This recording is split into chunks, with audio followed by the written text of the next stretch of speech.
السلام علیکم ورحمۃ اللہ وبرکاتہ۔ یہ الحمدللہ سید الشہداء سیدنا حضرت امیر حمزہ رضی اللہ تعالیٰ کی بارگاہ ہے۔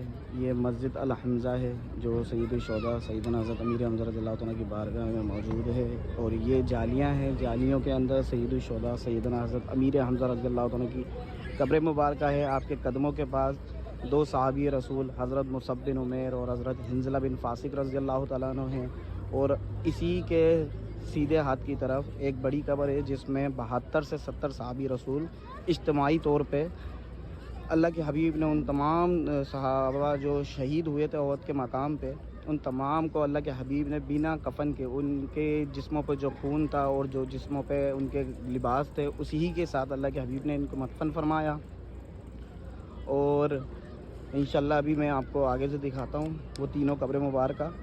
یہ ایک قبر میں 70 سے 72 صحابی رسول اجتماعی طور پہ مدفن ہیں، اور سامنے جبل رمات کا پہاڑ ہے۔ یہ دیکھیں آپ، یہ وہ پہاڑ ہے جس پہ اللہ کے حبیب نے اس وقت تمام شہداؤں کو فرمایا تھا کہ اس میں سے 40 تیر اندازوں کو آپ نے یہاں پر تعینات فرمایا۔ اور یہ دیکھیں آپ،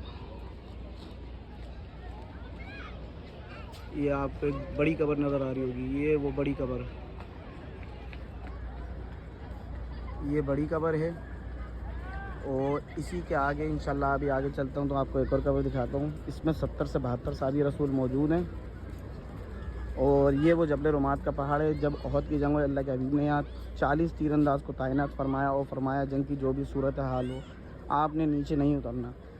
لیکن یہ جنگ بدر کے ایک سال بعد فوراً جنگ رکھ دی گئی تھی۔ عتبہ بن ربیعہ کی بیٹی، جو عتبہ جو تھا یہ مکہ کے سرداروں میں ایک سردار تھا، اور مسلمانوں سے بڑی جلن رکھتا تھا، مسلمانوں کے نام پہ بڑا خون ریزی کرتا تھا۔ اس نے بدر کے مقام میں اس کو سید الشہداء حضرت امیر حمزہ رضی اللہ تعالیٰ عنہ نے آپ نے اس کو واصل جہنم کیا، ایک ہی بار میں اس کا سر دھڑ سے جدا کر دیا۔ تو اسی کی بدلے میں ان کی بیٹی ہندہ بنت عتبہ، ابو سفیان کی جو بیوی ہیں، انہوں نے اسی کے اس پہ ایک سال بعد فوراً جنگ رکھوا دی، اور احد کی جنگ سن 3 ہجری میں یہ واقعہ ہوئی۔ سن 3 ہجری میں احد کی جنگ واقعہ ہوئی، اور اس جنگ کے اندر سید الشہداء ہم سے اس دنیا فانی سے رخصت ہو گئے۔ اور آپ کی قبر مبارکہ انشاءاللہ میں آپ کو دکھاتا ہوں سید الشہداء کے بارگاہ میں۔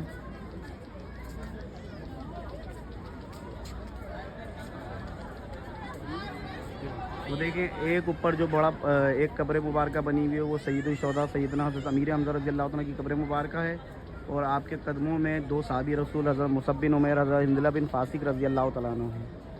اور اب وہ جبل رمات کا پہاڑ جو میں آپ کو بتا رہا ہوں،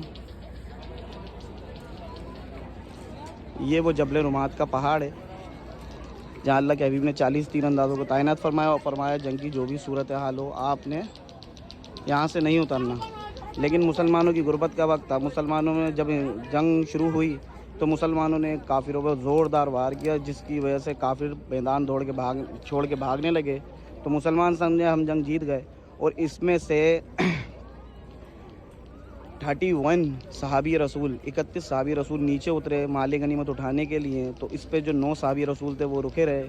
اس وقت حضرت خالد بن ولید جو آپ نے اسلام قبول نہیں کیا تھا، آپ کافروں کی ٹکڑی کے سپہ سالار تھے، تو آپ نے اس وقت اسلام قبول نہیں کیا تھا، اور آپ نے اس پہاڑی کے پیچھے سے آ کے اس پہ جو 9 صحابی رسول تھے انہیں شہید کر دیا۔